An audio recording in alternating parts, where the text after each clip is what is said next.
नमस्कार साथियों। Revision classes में अभी तक हम लोगों ने दो चैप्टर को कंप्लीट रिवीजन कर लिया है। एक हमारा स्टैटिक्स का चैप्टर है और एक हमारा सेट थ्योरी का चैप्टर है। आज की क्लास में हम लोग प्रोबेबिलिटी को रिवाइज करेंगे। प्रोबेबिलिटी में सबसे पहले जो बेसिक बातें हैं उनकी अंडरस्टैंडिंग बहुत अच्छी होनी चाहिए और बेसिक्स पे भी बहुत सारे सवाल आपके एग्जाम में पूछे जाते हैं, तो उनको भी देखना है कि कैसे करना है।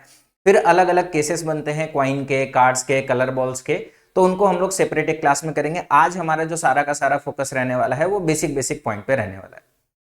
अगर आपको प्रोबेबिलिटी सीखना है तो जो स्टैंडर्ड टर्म्स होते हैं ना, उनका मतलब क्या होता है आपकी आम बोलचाल की भाषा में, उसको समझना बड़ा जरूरी है, क्योंकि जो इसके टर्म्स होते हैं वही कठिन होते हैं, सवाल कठिन नहीं होते।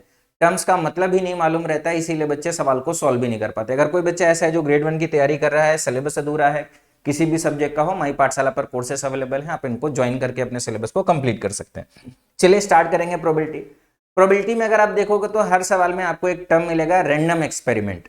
ये रैंडम एक्सपेरिमेंट होता क्या है, बहुत सारे बच्चों को समझ में नहीं आता है कि ये रैंडम एक्सपेरिमेंट हर सवाल में क्यों लिखा रहता है।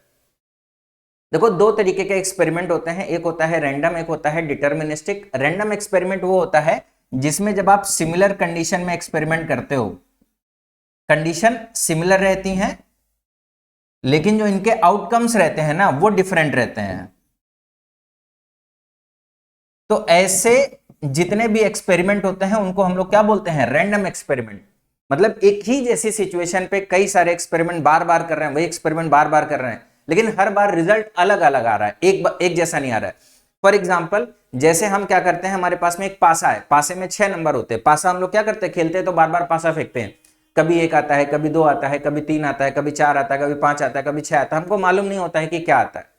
इसको हम लोग रैंडम एक्सपेरिमेंट बोलते हैं और इस पे प्रोबेबिलिटी बनती है। जैसे सिक्का है, सिक्का अगर हम उछालते हैं तो कभी हेड आता है, कभी टेल आता है, हमको मालूम नहीं रहता। और जहां पर भी रैंडम एक्सपेरिमेंट होते हैं, अगर आप रियल लाइफ में देखोगे तो वहीं पे जुए भी बहुत ज्यादा होते हैं। जैसे क्रिकेट मैच है, क्रिकेट में कौन जीतेगा कौन हारेगा, क्रिकेट स्टार्ट होने से पहले किसी को नहीं मालूम रहता, कोई भी जीत सकता है। वो एक तरीके का एक्सपेरिमेंट हो गया। डिटर्मिनिस्टिक वो एक्सपेरिमेंट होते हैं जिनमें हम डिफरेंट सिचुएशन में, अलग अलग कंडीशन में भी अगर हम कोई एक्सपेरिमेंट करें तो उसका रिजल्ट, उसका आउटकम हमेशा क्या रहता है, सेम रहता है। तो इवन दो हमारा कंडीशन डिफरेंट हो, डिफरेंट कंडीशन में भी अगर हम एक्सपेरिमेंट करें तो भी जो हमारा आउटकम होता है वो क्या आता है, सेम आता है। और जब आउटकम सेम आएगा तो कभी भी इस केस में प्रोबेबिलिटी की बात नहीं हो रही होगी। आउटकम सेम आएगा तो प्रोबेबिलिटी हमेशा फिक्स होगी 1।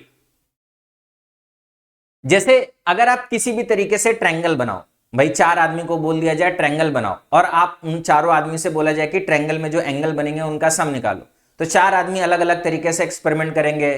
कोई इक्विलैटरल ट्रायंगल बनाएगा, कोई आइसोसेलेस ट्रायंगल बनाएगा, कोई स्केलेंट ट्रायंगल बनाएगा। लेकिन जब वो एंगल्स का सम करेंगे ना तो सबके केस में कितना आएगा, 180 आएगा। मतलब सबके केस में आउटकम कैसा आएगा, सेम आएगा। तो ऐसे एक्सपेरिमेंट को डिटर्मिनिस्टिक एक्सपेरिमेंट करते हैं और इसमें हम लोग प्रोबेबिलिटी की बात, प्रायिकता की बात नहीं करते। प्रायिकता की बात तभी करेंगे जब हमारे पास में चांस बनेंगे, मतलब ये भी घटना हो सकती है, मतलब ये भी आ सकता है। जैसे पासा फेंके, 1 आ सकता है, 2 आ सकता है, 3 आ सकता है, 4 आ सकता है, 5 आ सकता है, 6 आ सकता है। ऐसे केसेस में हम लोग बात करेंगे क्या आएगा, बताओ, 1 आएगा, 2 आएगा। किसी से पूछेंगे, शर्त लगाओ, 1 आएगा कि 2 आएगा। जब आपको नहीं मालूम है कि क्या आएगा, वहीं पर हमारा प्रोबेबिलिटी का केस आता है। ठीक, चलिए आगे बढ़ते हैं। सबसे आसान है इसको समझना प्रोबेबिलिटी को, अगर आप पासे को पकड़ोगे, क्योंकि पासे को हर बच्चे ने लगभग रियल लाइफ में देख रखा है। अगर नहीं देख रखा है तो यहां पे देख लो। एक पासा ऐसा होता है जिसपे 6 सतह होते हैं और 6 नंबर बने होते हैं, 6 डॉट बने होते हैं। एक डॉट को 1 बोलते हैं, 2 डॉट को 2, 3, 4, 5, 6। जब भी हम इस पासे को ऐसे लुढ़काते हैं, फेंकते हैं, तो कभी ये आता है, कभी ये आता है, कभी ये आता है, कभी ये आता है, कभी ये आता है, कभी ये आता है। अब देखो इसमें कितनी सारी बातें हैं। इसमें सबसे पहले तो जो आउटकम है, इसी को हम लोग क्या बोलते हैं, परिणाम हिंदी में। मतलब हम पासा फेंकेंगे, 1 आएगा, 2 आएगा, 3 आएगा, ये हमारे क्या है, आउटकम्स है। और इन आउटकम से ही हमारी बनती हैं घटनाएं। कैसी घटनाएं, अभी उसके बारे में बात करेंगे। उसके पहले हम समझेंगे एलिमेंट्री इवेंट्स। एलिमेंट्री इवेंट्स होता है प्रारंभिक घटना। प्रारंभिक घटना का मतलब यह है कि अगर हमने कोई भी एक्सपेरिमेंट किया तो जो उसका बेसिक आउटकम है, एक आउटकम, उसी को एलिमेंट्री इवेंट बोलेंगे। जैसे अगर हमने पासा फेंका तो हमारा 1 आएगा, तो ये क्या है, एक एलिमेंट्री इवेंट है, प्रारंभिक घटना। सबसे पहले यही होगा। पासा फेंकेंगे, 2 आएगा, ये भी हमारी एलिमेंट्री इवेंट है। पासा फेंकेंगे, 3 आएगा, ये भी हमारा क्या है, एलिमेंट्री इवेंट है। और फिर इन एलिमेंट्री इवेंट्स को यूज करके और भी कंपाउंड इवेंट्स बनाए जाते हैं। जैसे अगर हम पासा फेंके तो ऐसा भी हो सकता है कि हम किसी से कहें कि भाई हमारे पासे में विषम संख्या आ जाए। विषम संख्या आने का मतलब यह है ये भी विषम संख्या है, ये भी विषम संख्या है, ये भी विषम संख्या है। पासा फेंके सम संख्या आ जाए तो ये भी है, ये भी है, ये भी है। मतलब कंपाउंड इवेंट्स में एक से ज्यादा एलिमेंट्री इवेंट्स आपके रहते हैं। एलिमेंट्री इवेंट्स वो हो गए जो एकदम बेसिक है, सबसे पहला जो बेसिक आउटकम आएगा उसी को क्या बोलेंगे, एलिमेंट्री इवेंट। और इनके मिक्स करके, इनका यूज करके हमारे क्या है, अलग अलग तरीके की घटनाएं बनती हैं, कंपाउंड इवेंट्स जिनको हम लोग बोलते हैं। ठीक है, जिसमें एक से ज्यादा घटनाएं आपकी सम्मिलित रहती हैं। अब जब भी एलिमेंट्री इवेंट आएगा तो क्या आएगा, एलिमेंट्री इवेंट को हमेशा इस तरीके से लिखते हैं, करली ब्रेसेस में बना के 1 2 3 4 5 6, ये हमारे सारे एलिमेंट्री इवेंट्स हैं। और अगर इनका एक सेट बना दें, ये हमारा क्या हो गया, इन एलिमेंट्री इवेंट्स का सेट हो गया। और इस एलिमेंट्री इवेंट के सेट को सैंपल स्पेस बोलते हैं। हिंदी में बोले तो बड़ी खतरनाक शब्द है, प्रतिदर्श समष्टि। मतलब आप, मेरी जबान भी लड़खड़ा जाती है क्योंकि बार बार मैं हिंदी यूज नहीं करता हूं। प्रतिदर्श समष्टि, सैंपल स्पेस। सैंपल स्पेस में भी बहुत सारे बच्चों को कंफ्यूजन होगा, तो आप इसको ऐसे समझ सकते हो, ये है टोटल आउटकम्स। ये हमारा क्या है, टोटल आउटकम्स। जब आप प्रोबेबिलिटी का फॉर्मूला पढ़ोगे तो हमेशा प्रोबेबिलिटी के फॉर्मूले में आता है फेवरेबल आउटकम्स अपॉन में टोटल आउटकम्स। तो ये वही टोटल आउटकम्स है। मतलब टोटल आउटकम्स किससे कनेक्टेड है, सैंपल स्पेस से। मतलब हर सवाल में आपको सैंपल स्पेस निकालना आना चाहिए, कोई भी केस हो सैंपल स्पेस आपको निकालना आना चाहिए, क्योंकि वही सैंपल स्पेस आपका क्या बनेगा, टोटल आउटकम्स बनेगा। लेकिन सैंपल स्पेस की चिंता नहीं करनी, क्योंकि हर सवाल के सैंपल स्पेस के लिए फॉर्मूले बनते हैं। सैंपल स्पेस बड़े आसानी से निकल जाता है, मतलब टोटल आउटकम्स बड़े आसानी से निकल जाता है। दिक्कत होती है ये जो हमारी घटनाएं हैं, इन घटनाओं में हमारे कितने एलिमेंट्स आएंगे। जैसे अभी हमने बताया ऑड आ जाए, ऑड आ जाए का मतलब 1 3 5 आ जाए। इवन आ जाए, इवन आ जाए का मतलब 2 4 6 आ जाए। 4 से ज्यादा आ जाए मतलब 5 और 6 आ जाए। तो ये सब हमारी क्या है, घटनाएं हैं। और घटनाएं जो हमारी होती हैं वो एक या एक से ज्यादा एलिमेंट्री इवेंट्स को यूज करके बनाई जाती है। तो उम्मीद करते हैं कि अब बेसिक टर्म जो सवालों में यूज होगा, आपको बार बार सवाल में घटना के बारे में बोलेगा, आपको बार बार सवाल में सैंपल स्पेस या उसके बारे में बोलेगा, आपको हमेशा परिणाम के बारे में बोलेगा, आपको एक्सपेरिमेंट के बारे में बोलेगा, रैंडम एक्सपेरिमेंट कर रहे हैं। ठीक, पासा हो गया, सिक्का हो गया, कलर बॉल के केस हो गए, कार्ड हो गया, ताश की गड्डी, उसमें भी शर्त लगता है। जहां जहां शर्त लगते हैं हर जगह पे प्रोबेबिलिटी का केस आपका बनता है। ठीक, चलो आगे बढ़ते हैं। अब जब भी हम लोग प्रोबेबिलिटी पढ़ते हैं ना, तो प्रोबेबिलिटी में अलजेब्रा ऑफ इवेंट्स, इवेंट्स का भी अलजेब्रा, अलजेब्रा का मतलब वही है जोड़ घटाना गुणा भाग जो हम लोग करते हैं, ऑपरेशन जो करते हैं, जिसको हम लोगों ने सेट थ्योरी में भी पढ़ा था। अभी हम लोगों ने सेट थ्योरी करी है, बस एग्जैक्टली वही है। जो हम लोग वेन डायग्राम बनाते हैं ना, तो एग्जैक्टली वही यहां पर भी होता है। जैसे यहां पर हमारा दो तरीके की बातें होती हैं, ए और बी, इसी को हम लोग बोलते हैं एटलीस्ट वन। और यहां पर भी यही हमारा रहता है कि ए और बी को हम लोग क्या बोलेंगे, ए यूनियन बी। और आपको मालूम है कि जो हमारा ए यूनियन बी होता है, इसका मान जो होता है वो A plus B plus sorry minus A intersection B के बराबर।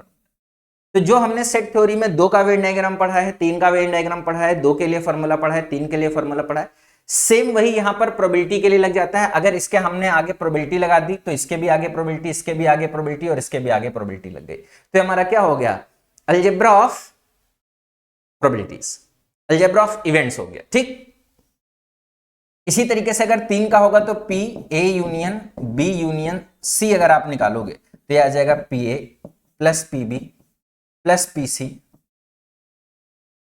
Minus P A intersection B minus P B intersection C minus P C intersection A और plus P A intersection B intersection C. बात समझ पा रहे हैं, जो हम लोग सेट थ्योरी में पढ़ते हैं एग्जैक्टली उसी में हमारा सेम फॉर्मूला यहां पर भी यूज होता है। आपको मालूम होना चाहिए ए और बी को हम लोग बोलते हैं ए यूनियन बी और ए एंड बी को बोलते हैं ए इंटरसेक्शन बी। सेम जो हमारा सेट थ्योरी में चलता है वही हमारा यहां पे भी चलता है। बोलो बात समझ में आ गई। अब आगे 2 बड़े इंपॉर्टेंट टर्म्स हैं जो आपको मालूम होना चाहिए। अगर आप अपना सिलेबस देखोगे ना, तो आपके सिलेबस में भी ये साफ साफ मेंशन है, म्यूचुअली एक्सक्लूसिव इवेंट और एग्जॉस्टिव इवेंट। अब ये 2 टर्म्स फिर से वही है। टर्म्स अगर देखोगे तो बड़े खतरनाक है इंग्लिश में भी, और इसका हिंदी में भी पढ़ोगे तो परस्पर अपवर्जी घटनाएं, निःशेष घटनाएं, समझ में ही नहीं आएगा इनका मतलब क्या। आम बोलचाल की भाषा में जब समझेंगे तब समझ में आएगा। कई बार सवालों में बोलेगा म्यूचुअली एक्सक्लूसिव इवेंट है, कई बार बोलेगा एग्जॉस्टिव इवेंट है, मतलब ही नहीं मालूम है तो कैसे सवाल को सोल्व करो। तो परस्पर अपवर्जी घटनाओं का मतलब होता है कि कोई भी दो घटनाएं जो साथ में घटित ना हो। अगर एक घटना होगी तो दूसरी घटना नहीं होगी। कहने का मतलब यह है कि साथ में ना हो तो क्या होंगी? अपवर्जी घटनाएं। कहने का मतलब अगर साथ में नहीं होंगी तो कॉमन नहीं होगा। कहने का मतलब हम लोग वेन डायग्राम में पढ़ते हैं ना, ये हिस्सा जो होता है ना वो साथ में है, तो साथ में नहीं होना चाहिए। अगर ये होगा तो ये नहीं होगा, अगर ये होगा तो ये नहीं होगा, मतलब इनका कॉमन कुछ भी नहीं होगा। ए इंटरसेक्शन बी हमेशा किसके बराबर आएगा? 0 के बराबर। अगर इसकी प्रोबेबिलिटी की बात करेंगे तो पी ए इंटरसेक्शन बी हमेशा किसके बराबर आ जाएगा? 0 के बराबर। कुछ भी कॉमन नहीं होगा। जैसे अगर पासे की ही बात कर रहे हैं तो दो घटनाएं इसमें हम बना सकते हैं। कैसी दो घटनाएं? जैसे एक हम कहें ऑड आ जाए और एक हम कहें इवन आ जाए, तो ये जो हमारी घटनाएं होंगी कैसी घटनाएं होंगी? परस्पर अपवर्जी घटनाएं होंगी। क्यों? क्योंकि जब ऑड ऑड संख्या आएगी तो इवन नहीं आएगा, और जब इवन आएगा तो ऑड नहीं आएगा। तो ये कैसे है? म्यूचुअली एक्सक्लूसिव इवेंट है। और जितने भी आपके एलिमेंट्री इवेंट्स होते हैं ना, ये सारे के सारे, नोट कर लो इस चीज को, जितने भी एलिमेंट्री इवेंट्स होते हैं ये सारे के सारे म्यूचुअली एक्सक्लूसिव होते हैं। क्यों म्यूचुअली एक्सक्लूसिव होते हैं? भाई जब एक आएगा तो दो नहीं आएगा, तीन नहीं आएगा, चार नहीं आएगा, पांच नहीं आएगा, छह नहीं आएगा। जब दो आएगा तो एक, तीन, चार, पांच, छह नहीं आएगा। मतलब अगर कोई एक घटना हुई तो बाकी घटना नहीं होंगी।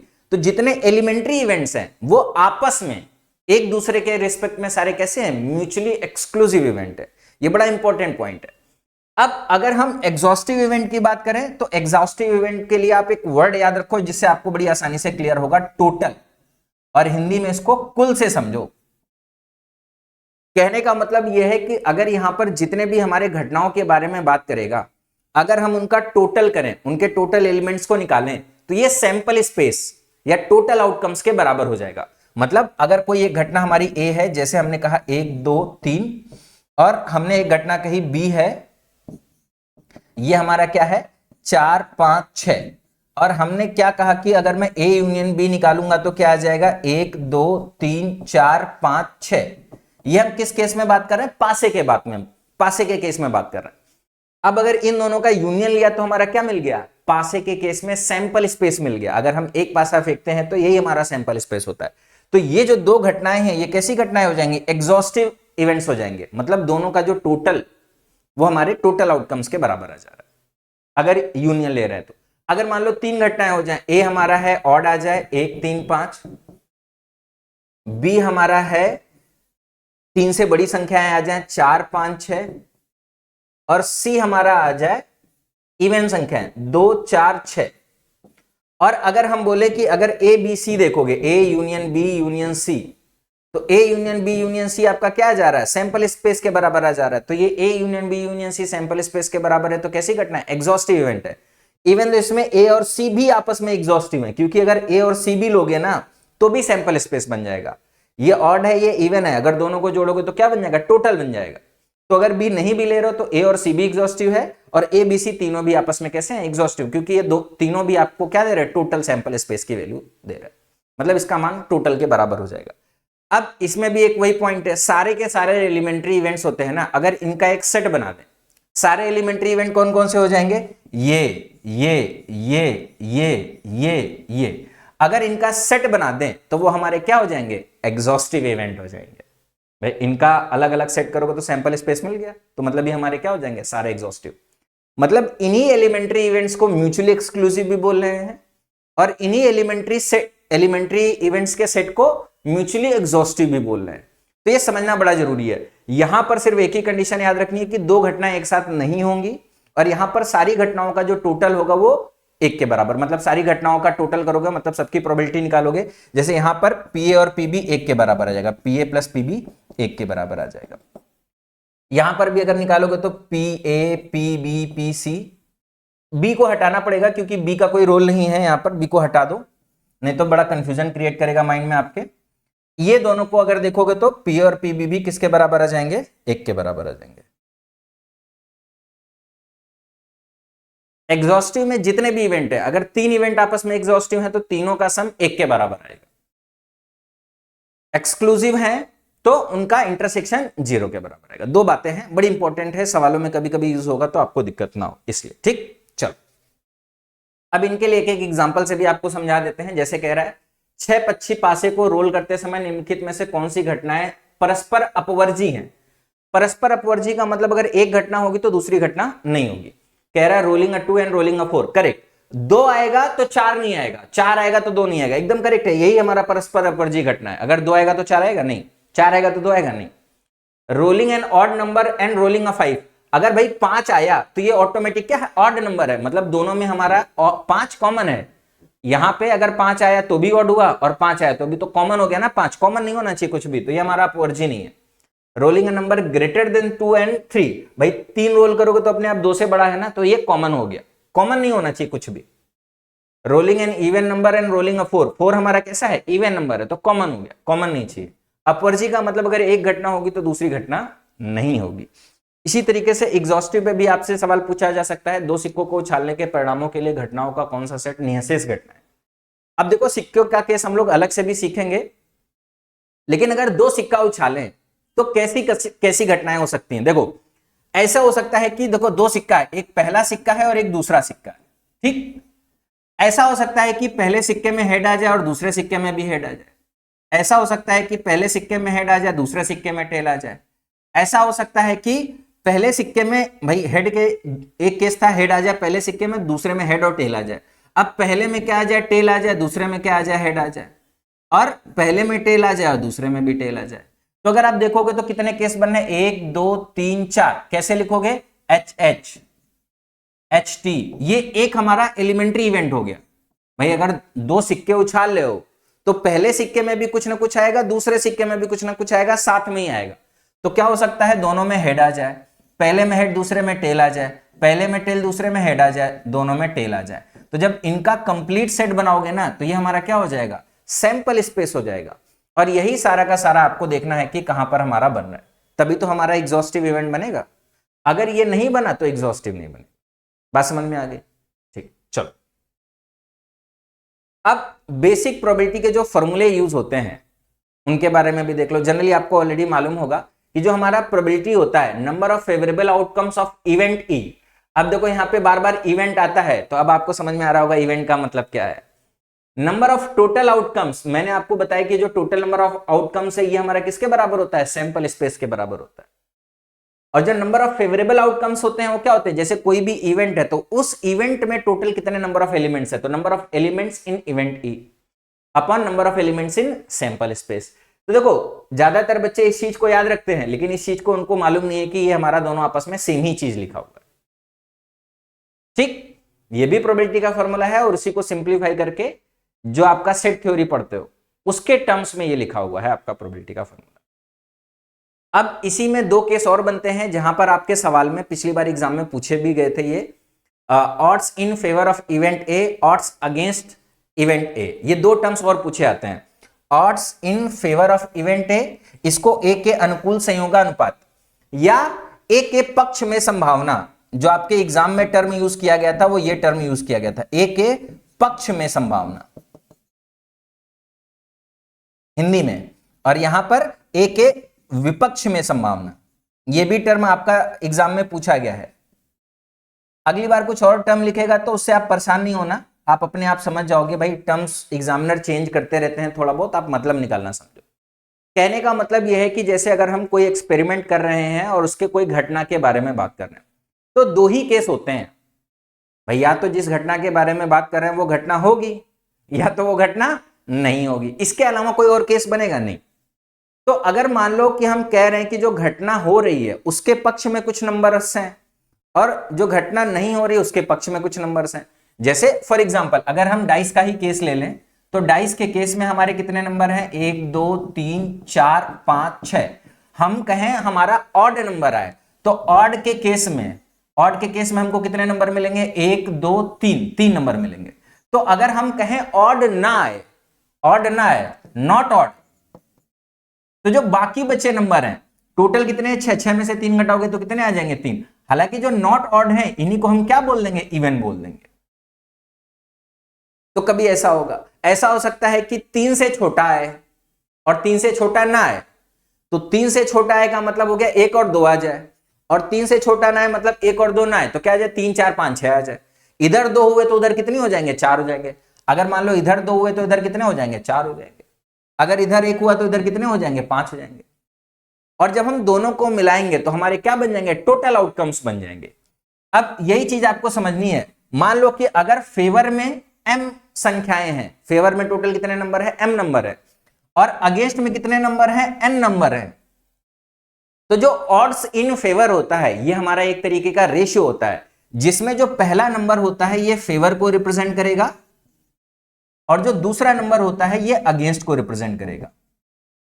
और m और n को टोटल कर दोगे तो ये हमको किसको रिप्रेजेंट करेगा, टोटल को रिप्रेजेंट करेगा। अब अगर हमको एक एक घटना के होने की प्रायिकता निकालनी है तो ये वाला फॉर्मूला लगाओ, number of favourable outcomes of event A upon total outcome. तो फेवर में कितने हो गए m, और टोटल कितने हो गए m प्लस n। तो अगर हमको पी ए निकालना है तो कितना आ जाएगा, m upon m plus n आ जाएगा।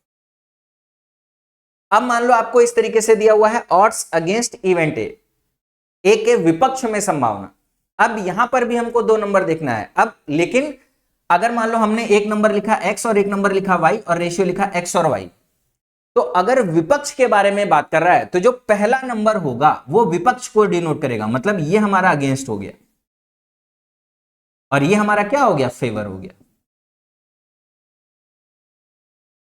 अगर टर्म अगेंस्ट लिखा हुआ है तो पहला नंबर अगेंस्ट को रिप्रेजेंट करेगा, और अगर टर्म फेवर लिखा हुआ है तो पहला टर्म फेवर को रिप्रेजेंट करेगा। अगर पक्ष में संभावना लिखा हुआ है तो पहला नंबर पक्ष और दूसरा नंबर विपक्ष को रिप्रेजेंट करेगा। अगर विपक्ष में संभावना लिखा हुआ है तो पहला नंबर विपक्ष और दूसरा नंबर पक्ष को रिप्रेजेंट करेगा।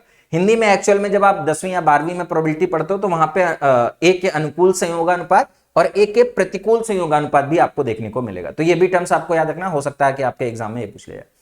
अब मान लो अगर नीचे वाले केस में प्रोबेबिलिटी पूछी जाए, इस वाले केस में ये रेशियो देके प्रोबेबिलिटी पूछी जाए, तो प्रोबेबिलिटी क्या होती है, favourable outcomes upon total outcome. यहां पर अगेंस्ट में x है और फेवर में y है, तो टोटल कितना हो जाएगा, x प्लस वाई हो जाएगा।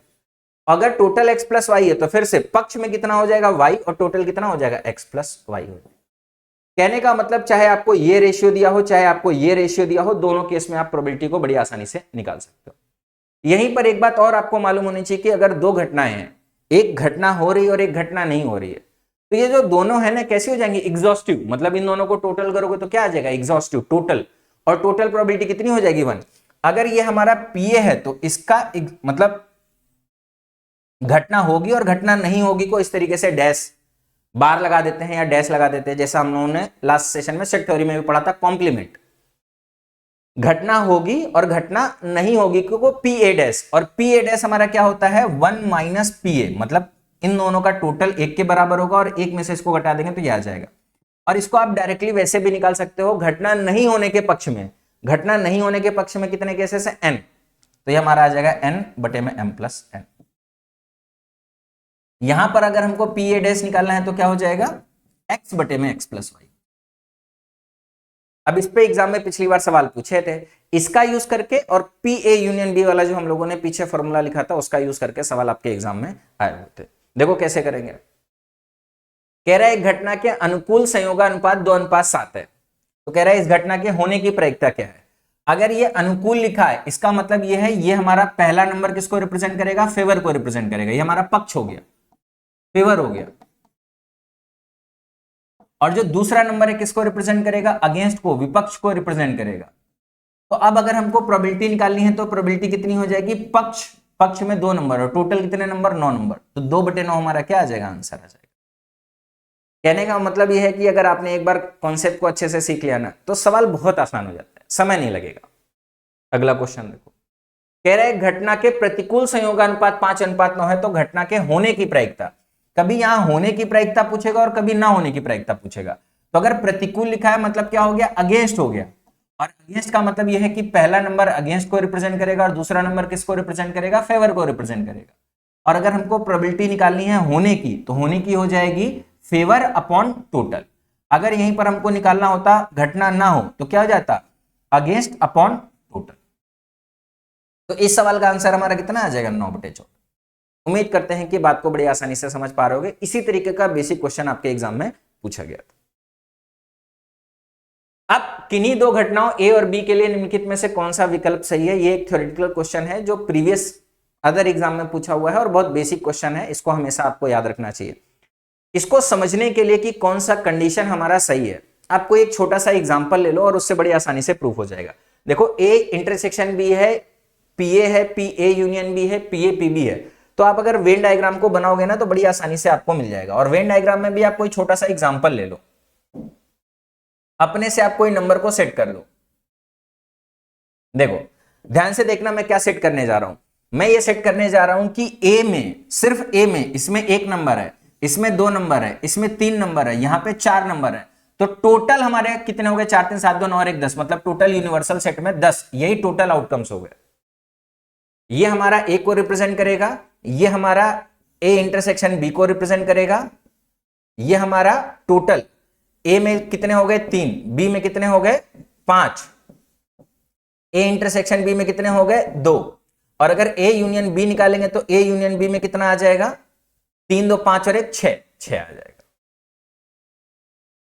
अब सारा का सारा कंडीशन, अगर हमको ए इंटरसेक्शन बी निकालना है, इसका प्रोबेबिलिटी निकालना है, पी ए इंटरसेक्शन बी निकालो, पी ए इंटरसेक्शन बी कितना आ जाएगा 2/10, सबको 10 के टर्म में लिखो, तोड़ने की जरूरत नहीं है। पी ए कितना आ जाएगा, पी ए आ जाएगा आपका 3/10, पी बी आ जाएगा आपका 5/10, और पी ए यूनियन बी कितना आ जाएगा, पी ए यूनियन बी आ जाएगा 6/10। यही चार टर्म में कंपैरिजन कर रहा है। अब देखो ये हमने एक एग्जांपल लिया है, तो जो सबसे सही ऑप्शन होगा उसमें हमारा सेट बन जाएगा, बाकी में दिक्कत देगा। अब अपने को पहले ऑप्शन को देखो, पी ए इंटरसेक्शन बी कह रहा है पी ए से छोटा होगा। अब वैसे भी समझो ए इंटरसेक्शन बी का मतलब ये हिस्सा और पी ए का मतलब ये हिस्सा, तो डेफिनेटली ये हिस्सा इससे क्या है, छोटा है, एकदम सही बात है, यहां तक स्टेटमेंट सही है।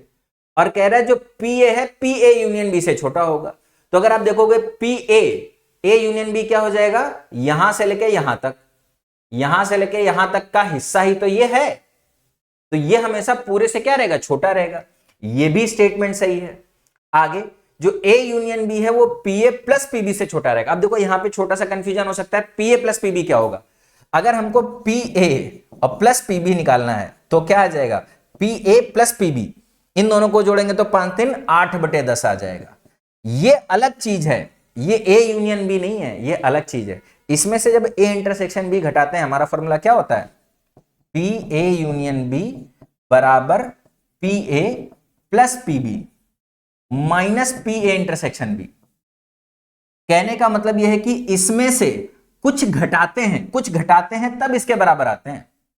भाई ये बड़ा नंबर है, इसमें से कुछ घटा रहे तो छोटा नंबर मिला है, तो ये हमारा इन दोनों से तो छोटा ही रहेगा ना, तो मतलब ये वाला हिस्सा इससे छोटा रहेगा, मतलब ये हमारा ऑप्शन सही सेट हो गया। आगे आपको चेक करने की जरूरत नहीं, आप दूसरे में चेक कर सकते हो। कह रहा है A union B P A से छोटा है, हो सकता है नहीं, ए यूनियन बी हमारा कितना है 6/10, पी ए कितना है 3/10, ये छोटा है नहीं, गलत हो गया स्टेटमेंट। कह रहा है P A union B P B से छोटा है, पी ए यूनियन बी 6/10 है, पी बी 5/10 है, क्या ये छोटा है, नहीं ये बड़ा है ये छोटा है, तो ये भी गलत हो गया। कह रहा है P A intersection B P B से छोटा है, पी बी पी ए से छोटा है। पहली बात तो पी और पी बी की तुलना नहीं कर सकते जब तक कि हमको ए और बी के बारे में मालूम ही नहीं है। भाई ए में कितने एलिमेंट है, बी में कितने एलिमेंट है नहीं मालूम है, तो पी और पी बी की तुलना नहीं कर सकते।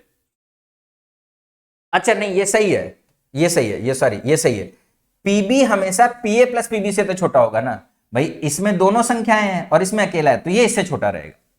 लेकिन पीए प्लस पीबी पीए यूनियन बी से छोटा नहीं होगा, ये भी अभी हमने दिखाया। भाई ये बड़ा नंबर है ये छोटा नंबर है, तो ये गलत है, यहां पर जाके गलती हो गई। उम्मीद करते हैं कि बात को समझ गए। क्लियर, चल आगे बढ़ते हैं। अब देखो ये बेसिक इस तरीके के पिछली बार एग्जाम में बहुत सारे सवाल पूछे गए थे और ये बेसिक ही चल रहा है। अभी जनरल आपका फॉर्मूला चल रहा है, उस फॉर्मूले को कैसे यूज करना है यही आपको सीखना है। कह रहा है पी ए यूनियन बी का मान दे रखा है 3/4, पी ए इंटरसेक्शन बी का मान दे रखा है 1/4, पी ए डैश का मान दे रखा है 2/3। अब आपको एक बात हमेशा याद रखना है कि अगर पी ए लिखा हुआ है तो आप पी ए डैश निकाल सकते हो, और अगर पी ए डैश लिखा हुआ है तो पी ए निकाल सकते हो। जैसे पी ए डैश लिखा हुआ है 2/3, तो ये कैसे निकलेगा 1 - 2/3। 1 माइनस 2/3 करोगे तो कितना आ जाएगा, 1/3 आ जाएगा। अगर मान लो ये दिया होता, ये निकालना होता, तो क्या करते हैं भाई, एक में से इसको घटाते, एक में से इसको घटाने का मतलब इसमें से इसको घटाओ और बटे में ये लिख दो 2/3, वही लिखा हुआ है। एक घटना होना और ना होना, कोई भी घटना होने और ना होने की जो प्रायिकता होती है, दोनों का टोटल हमेशा 1 के बराबर। यही फॉर्मूला यूज करके अगर हमको ये दिया है तो ये निकल जाता है, ये दिया है तो ये निकल जाता है। ठीक, अब पी ए यूनियन बी दिया हुआ है, पी ए इंटरसेक्शन बी दिया हुआ है, पी ए दिया हुआ है और क्या निकालना है, पी बी निकालना है। तो कौन सा फॉर्मूला लग जाएगा, पी ए यूनियन बी वाला फॉर्मूला लग जाएगा। पी ए यूनियन बी बराबर P A plus P B minus का पी ए इंटरसेक्शन बी। अब ये सवाल इतने सारे में कराऊंगा ना कि फॉर्मूला आपको रट जाएगा। एक दो सवाल करा के छोड़ देता तो हो सकता है आप भूल जाओगे, लेकिन खूब सारे सवाल करा दूंगा, एग्जाम्पल खूब सारे करा दूंगा, ताकि आपको ये फॉर्मूला भी रट जाए और समझ में भी आ जाए। अब पी ए यूनियन बी का मान दे रखा है 3/4, पी ए का मान दे रखा है 2/3, पी बी का मान यही तो हमको निकालना है, और पी ए इंटरसेक्शन बी का मान दे रखा है 1/4। अब आपको अगर इसका मान निकालना है तो ये सारे के सारे टर्म एक तरफ आएंगे। अब देखो नीचे ये जो 4 है ना, 3 है 4 है, एलसीएम बना लो ना, बड़ी आसानी से हो जाएगा। सब 4 और 3 का एलसीएम कितना हो जाएगा, 12। तो इसको 12 बनाने के लिए 3 का गुणा करोगे तो हो जाएगा 9/12। ये इधर आ जाएगा तो 4 का गुणा होगा, कितना हो जाएगा 8/12, और ये उधर 3 का गुणा हो जाएगा तो ये 3/12 हो जाएगा, और बराबर कितना हो जाएगा पीबी। अब देखो बड़े आसानी से कैलकुलेशन हो जाएगा। 9 में से 8 गया 1, 1 और 3 4, 4/12, और 4/12 का मतलब कितना हो जाएगा 1/3। ये हमारा क्या हो जाएगा, पीबी हो जाएगा। कैलकुलेशन को भी आपको आसान बनाना आना चाहिए, जल्दी से कैलकुलेट करके। कैसे, हमेशा बेस को समान कर लो, डिनोमिनेटर को सेम वैल्यू दे दो। ठीक, चलो कह रहा है पी ए दे रखा है, पी बी दे रखा है, P A union B minus P A intersection B का मान दे रखा है 2/5 है। तो कह रहा है पी ए इंटरसेक्शन बी का मान क्या हो, भाई बड़े आसानी से लग जाएगा। देखो पी ए यूनियन बी, यहां से ये जो हमारा पी ए यूनियन बी है, अगर आप ये निकालोगे तो क्या हो जाएगा 2/5 plus P A intersection B. भाई अगर इस पी ए यूनियन बी का मान निकालोगे तो कितना हो जाएगा 2/5 plus P A intersection B हो जाएगा। और पी ए यूनियन बी का फॉर्मूला क्या होता है, पी ए, अब वैल्यू लिख रहा हूं डायरेक्टली, प्लस पी बी और माइनस का पी ए इंटरसेक्शन बी, यही तो होता है। ये हमारा है पी ए यूनियन बी और ये हमारा P A plus P B minus P A intersection B. अब पी इंटरसेक्शन बी यहां पे भी है, पी इंटरसेक्शन बी यहां पर भी है, ये हमारा किधर आ जाएगा, इधर आ जाएगा। अब देखो क्या हो जाएगा, 2 times P A intersection B. अब देखो 2/5 इधर भी है, 2/5 इधर भी है, क्या हो जाएगा, खत्म हो जाएगा। ये तो सीधे सीधे कैंसिल हो गया, क्या बचेगा 2/3 बचेगा, और ये 2 से ये 2 कैंसिल हो जाएगा, तो पी ए इंटरसेक्शन बी का मान कितना आ जाएगा 1/3 आ जाएगा। आंसर क्या सही हो जाएगा, सी ऑप्शन। बात समझ में आ रही है। ऐसे ही सवाल आएंगे, बस आपको बेसिक फॉर्मूला आपका मालूम होना चाहिए और कैसे लगाना है वो मालूम होना चाहिए, सवाल आपके जल्दी जल्दी सॉल्व हो जाए। अब देखो आपके एग्जाम में इस तरीके से क्वेश्चन पूछे जाते हैं, जहां पर इस तरीके का डेटा आपसे पूछा जाएगा। आपसे पूछा जाएगा बताओ P A dash union B dash का मान क्या होगा। आपसे ये पूछा जाएगा P A dash intersection B dash का मान क्या होगा। तो आपको तो ए यूनियन बी और ए इंटरसेक्शन बी आता है, ये नहीं आता। तो इसमें डी मॉर्गन्स लॉ लगता है। क्या लगता है कि ध्यान से मेरी बात को समझना, अगर यूनियन है तो इसको किस में चेंज करोगे, इंटरसेक्शन में चेंज करोगे, और ये जो ए और बी है इसको ऐसे ही लिख दोगे, और जो डैश अंदर लगा है इसको बाहर लगा दोगे। अब ये निकालना और इसका डैश निकालना, दोनों क्या है, दोनों का टोटल 1 हो जाएगा। अगर ये मालूम है, मतलब ए इंटरसेक्शन बी मालूम है, मान लो अगर ये मान लो आ गया 1/3 अंदर वाला, तो बाहर वाला कितना आ जाएगा 2/3, मतलब डैश के साथ। होने का 1/3 तो नहीं होने का 2/3 हो जाएगा। यही चीज यहां पे देखो ली हुई है, ए इंटरसेक्शन बी डैश बराबर होता है A dash union B dash. Dash को हमको क्या करना है, डिस्ट्रीब्यूट करना है, लेकिन साइन हमारा क्या हो जाएगा, चेंज हो जाएगा। इसी तरीके से यहां पे भी है, ये जो हमारा यूनियन है ये किस में चेंज हो जाएगा, सॉरी ये जो हमारा इंटरसेक्शन है, ये जो हमारा इंटरसेक्शन है किस में चेंज हो जाएगा, यूनियन में, और जो डैश है वो कहां आ जाएगा, बाहर। वेन डायग्राम से भी समझ सकते हो, लेकिन वेन डायग्राम का बहुत ज्यादा यूज सवालों में करने की जरूरत नहीं पड़ती। ऐसे जो मैंने तरीका समझाया इस तरीके से याद रखोगे तो बड़ी आसानी से सवाल सॉल्व हो जाए। कुछ मैं एग्जांपल भी कराता हूं ताकि आपको अच्छे से क्लियर हो जाए। जैसे पी ए डैश दे रखा है 0.4, तो पी ए बड़े आसानी से निकल जाएगा, कितना आ जाएगा, 1 में से 0.4 को घटाओगे 0.6 आ जाएगा। पी बी डैश दे रखा है 0.3, तो पी बी कितना आ जाएगा, 1 में से 0.3 घटाओगे तो कितना आ जाएगा, 0.7 आ जाएगा। पी ए यूनियन बी दे रखा है 0.9, और क्या निकालना है, देखो P A dash union B dash निकालना है। अगर अलग अलग है तो आपको क्या करना पड़ेगा, सबसे पहले इसको सॉल्व करना पड़ेगा, ए डैश यूनियन बी डैश, इसका मतलब क्या हो जाएगा, यूनियन है तो इंटरसेक्शन में कन्वर्ट हो जाएगा, ए इंटरसेक्शन बी, और ये क्या हो जाएगा, डैश।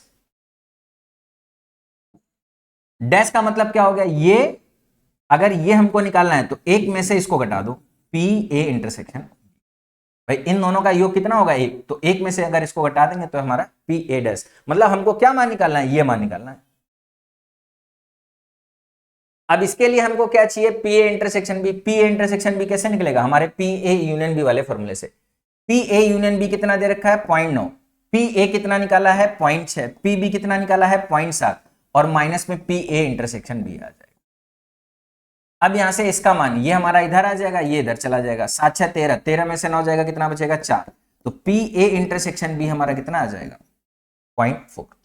अब यहां पे रख देंगे पी ए इंटरसेक्शन बी, तो 1 माइनस 0.4 बराबर कितना आ जाएगा, 0.6, मतलब जो हमको निकालना है उसका मान आ जाएगा 0.6। थोड़ा सा दो तरफ से चलना पड़ेगा, एक बार ये वाला फॉर्मूला और एक बार इसको एडजस्ट करना पड़ेगा, ठीक। अगर मान लो यहां पर हमारा इस तरीके से लिखा होता, ये निकालने के लिए बोलता P A intersection A dash intersection B dash, तो आप क्या करते, इसको लिखते पी ए यूनियन बी और इसका डैश लगाते, और ये हमारा क्या होता, 1 minus P A union B. तो इस केस में आपको पी ए यूनियन बी लिखा हुआ है, 1 में से इसको घटा देते तो कितना आ जाता, 0.1 आ जाता, अगर निकालना होता तो। बात समझ पा रहे हैं, चलो क्वेश्चन नेक्स्ट। कह रहा है ए और बी दो घटनाएं इस प्रकार हैं कि पी ए का मान दे रखा है, पी ए यूनियन बी का मान दे रखा है, और कह रहा है ए और बी स्वतंत्र हैं, तो पी बी का मान क्या होगा। देखो सारी घटनाओं के बारे में बात की, और एक और इंपॉर्टेंट घटना है जिसको हम लोग बोलते हैं इंडिपेंडेंट इवेंट, स्वतंत्र घटनाएं। ये भी बहुत इंपॉर्टेंट है और बहुत सारे सवालों में आता है, और आपके प्रीवियस ईयर एग्जाम में जितने भी सवाल पूछे गए थे उनमें भी इंडिपेंडेंट इवेंट्स का यूज हुआ था। इंडिपेंडेंट इवेंट होते हैं ना, तो इसमें बस एक ही कंडीशन आपको याद रखनी है, जैसे मान लो अगर दो इवेंट है ए और बी, तो ए एंड बी को हम लोग क्या बोलेंगे, ए इंटरसेक्शन बी। और अगर हमको क्या निकालना है, पी ए एंड बी निकालना है, मतलब क्या निकालना है, पी ए इंटरसेक्शन बी निकालना है।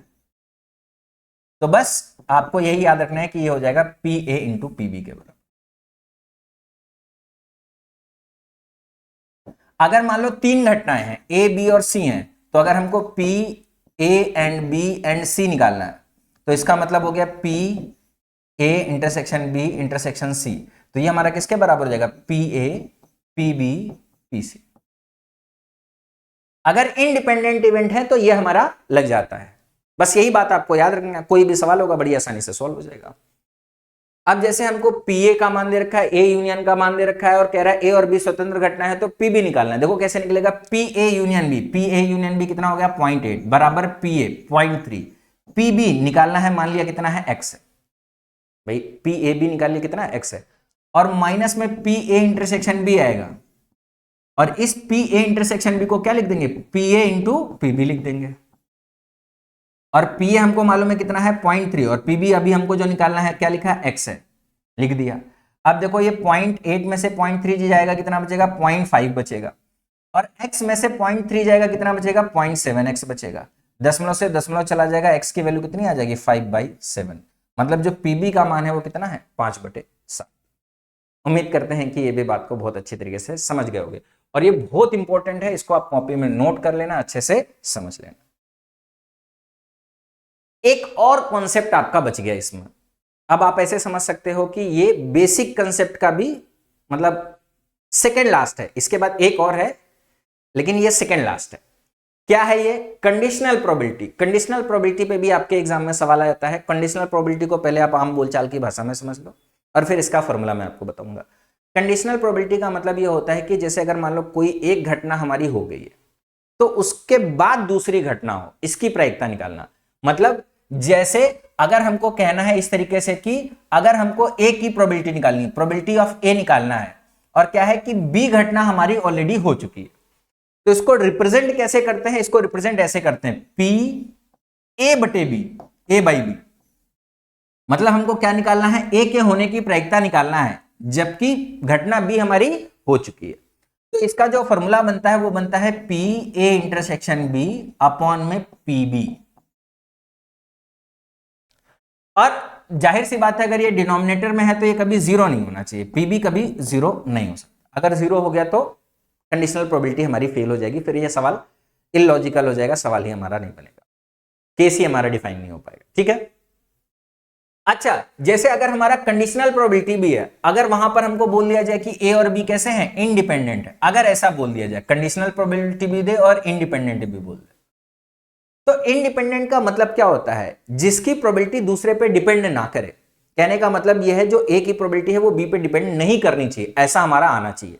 अच्छा देखो क्या ऐसा बनेगा, हमको ये मालूम है पी ए इंटरसेक्शन बी किसके बराबर हो जाता है, पी ए इंटू पीबी के बराबर हो जाता है, और बटे में क्या है, पीबी है, तो पीबी से पीबी कट जाएगा, पी ए बाई बी किसके बराबर आ जाएगा, P A by B P A के बराबर आ जाएगा। और यही होना चाहिए, अगर इंडिपेंडेंट है तो इसका मतलब यह है कि दूसरी घटना हो रही है, इससे हमारी घटना पे कोई फर्क नहीं पड़ेगा, हमारी घटना की जो प्रायिकता आनी है वही आएगी, तभी तो उसको इंडिपेंडेंट बोलना है। तो इंडिपेंडेंट के केस में P A by B P A के बराबर, P B by A P B के बराबर। अब जैसे कहे probability of B if A has already occurred, मतलब पी बी निकालना है जबकि ए हमारा हो चुका है, फिर से वही पी बी इंटरसेक्शन ए। अब देखो ए इंटरसेक्शन बी निकालो या बी इंटरसेक्शन ए निकालो, दोनों एक ही, लेकिन यहां पर नीचे हमारा क्या आ जाएगा, पी ए, फिर से वही पी ए हमारा जीरो नहीं होना चाहिए। यहां पे भी अगर ए और बी इंडिपेंडेंट आएंगे तो पी बी बाई ए निकालोगे क्या आ जाएगा, P B, P A cut जाएगा। उम्मीद करते हैं कि बात को समझ गए होगे। इस पे भी बहुत बेसिक सवाल आपके एग्जाम में पूछे जाते हैं, इनको भी देख लेते हैं। पी ए यूनियन बी दे रखा है, पी बी डैश दे रखा है, पी ए बाई बी दे रखा है, और आपको क्या निकालना है, पी ए इंटरसेक्शन बी निकालना है। तो अगर मैं पी ए बाई बी का फॉर्मूला लिखूं, पी ए बाई बी का फॉर्मूला क्या हो जाएगा, पी ए इंटरसेक्शन बी, और बटे में क्या हो जाएगा, पी बी हो जाएगा। अब हमको पी बी डैश दिया हुआ है तो पी बी बड़े आसानी से निकल जाएगा, एक में से घटा देंगे तो कितना आ जाएगा, 0.2 आ जाएगा। क्या पी ए बाई बी दे रखा है, हाँ दे रखा है, कितना है, 0.4। पी ए इंटरसेक्शन बी यही तो हमको निकालना है, तो पी बी का मान मालूम है कितना है, 2, इधर चला जाएगा तो 4 दूनी 8, पी ए इंटरसेक्शन बी। देखो जल्दबाजी में गलती ना करना, 0.8 मत लिख देना, 0.08 आएगा, 2 अंक पे दशमलव, एक अंक यहाँ एक अंक यहाँ, 2 अंक पे दशमलव, तो 0.08 आ जाएगा। देखो 0.8 भी यहाँ पे ऑप्शन में दिया हुआ है, बच्चे जल्दबाजी में गलती कर सकते हैं, आंसर 0.08। ठीक, बात समझ गए। चलो, तो उम्मीद करते हैं आप कंडीशनल प्रोबेबिलिटी को भी अच्छे से आप समझ पा रहे हो। कह रहा है दो घटनाएं ए और बी इस प्रकार हैं कि पी बी नहीं, मतलब पी बी डैश दे रखा है कितना है, 0.8, तो पी बी कितना हो जाएगा, 0.2 हो जाएगा। पी ए यूनियन बी दे रखा है, पी ए बाई बी दे रखा है, और पी ए का मान निकालना। फिर से वही, अगर पी ए बाई बी दे रखा है और पी बी दे रखा है तो क्या निकलेगा, पी ए इंटरसेक्शन बी निकलेगा, और P intersection B P B का यूज करके पी ए निकल जाएगा। पहले P A by B, P A by B कितना हो गया, 0.4, बराबर क्या हो जाएगा, पी ए इंटरसेक्शन बी, और बटे में क्या हो जाएगा, पी बी कितना है, 0.2। तो यहां से अगर आप देखोगे तो पी ए इंटरसेक्शन बी की वैल्यू कितनी आ जाएगी, 0.08 आ जाएगी। अब हमको क्या निकालना है, पी ए निकालना है, तो फिर से पी ए यूनियन बी वाला फॉर्मूला लगाएंगे, तो पी ए यूनियन बी बराबर हो जाएगा 0.5। पी ए निकालना है, मान लिया x है, पी बी हमारा दिया हुआ है 0.2 है, और माइनस में पी इंटरसेक्शन बी, माइनस में पी इंटरसेक्शन बी करेंगे तो कितना आ जाएगा, 0.08 आ जाएगा। अब देखो ये इधर चला जाएगा, कितना हो जाएगा, 0.3, और ये इधर चला जाएगा तो क्या हो जाएगा, जुड़ जाएगा, x की वैल्यू कितनी आ जाएगी, 0.38। ये हमारे सवाल का क्या हो जाएगा आंसर। x हमारा क्या है, ये हमारा है पी ए, ये हमारा है पी बी, ये हमारा है पी इंटरसेक्शन बी। उम्मीद करते हैं कि इस बात को बड़ी अच्छी तरीके से समझ पा रहे होगे। प्रोबेबिलिटी क्या है, कंडीशनल प्रोबेबिलिटी क्या है, यूनियन क्या है, इंटरसेक्शन क्या है, डैश क्या है, घटना होना ना होना क्या है, फेवर क्या है, अगेंस्ट क्या है, टोटल आउटकम्स क्या है। ठीक है, तो ये सारे के सारे बेसिक फॉर्मूले हैं जो हर सवाल में यूज होते हैं, किसी भी सवाल में लग सकते हैं। ठीक, तो आज की क्लास में हम लोगों ने बेसिक प्रोबेबिलिटी को खत्म कर दिया है। अब इसके अलावा जो आपके कॉइन्स के स्पेशल केस हैं, कार्ड्स के स्पेशल केस हैं, कलर बॉल के स्पेशल केस हैं, इनको हम अलग क्लास में डिस्कस करेंगे। हो सकता है प्रोबेबिलिटी, देखो मुझे मालूम है कि बहुत ज्यादा अच्छे से समझ में नहीं आती बच्चों को एक बार में, इसलिए इसको धीरे धीरे टुकड़ों में समझा रहा हूं। एक क्लास में बेसिक पार्ट हो जाएगा, एक क्लास में आपका कलर बॉल और क्वाइंस का केस हो जाएगा, सॉरी क्वाइंस और डाइस का केस हो जाएगा, और एक क्लास में आपका कलर बॉल और कार्ड का केस हो जाएगा। इस तरीके से फिर आपका सारा का सारा कवर हो जाएगा। ठीक है, जो क्लास हमारी हुई है इसका पीडीएफ जिस नाम से यूट्यूब चैनल है, इसी नाम से टेलीग्राम चैनल है, इस पर अपलोड कर दूंगा, तो सारे के सारे बच्चे इसको ज्वाइन कर देंगे। सारे के सारे बच्चे टाइम नोट कर लो, अपनी रेगुलर क्लास चलती है शाम को 7, डेली क्लास चलती है। ठीक, ग्रेड 1 की तैयारी करते हो, अगर आपका अभी भी कोई सब्जेक्ट या टॉपिक अधूरा है तो माई पाठशाला पर इंडिविजुअली कोर्सेस या कंबाइंड बैच भी अवेलेबल है। अगर आप आगे आने वाले 2026 एग्जाम की तैयारी कर रहे हो तो भी आप इस बैच को ज्वाइन करके अपनी तैयारी को पूरा संपूर्ण अच्छी तरीके से कर सकते हैं। तो चलिए आज की इस क्लास को यहीं पर समाप्त करते हैं। सेशन कैसा लगा कमेंट करके जरूर बताइएगा। मिलते हैं नेक्स्ट सेशन में, तब तक के लिए बाय बाय, टेक केयर, जय हिंद।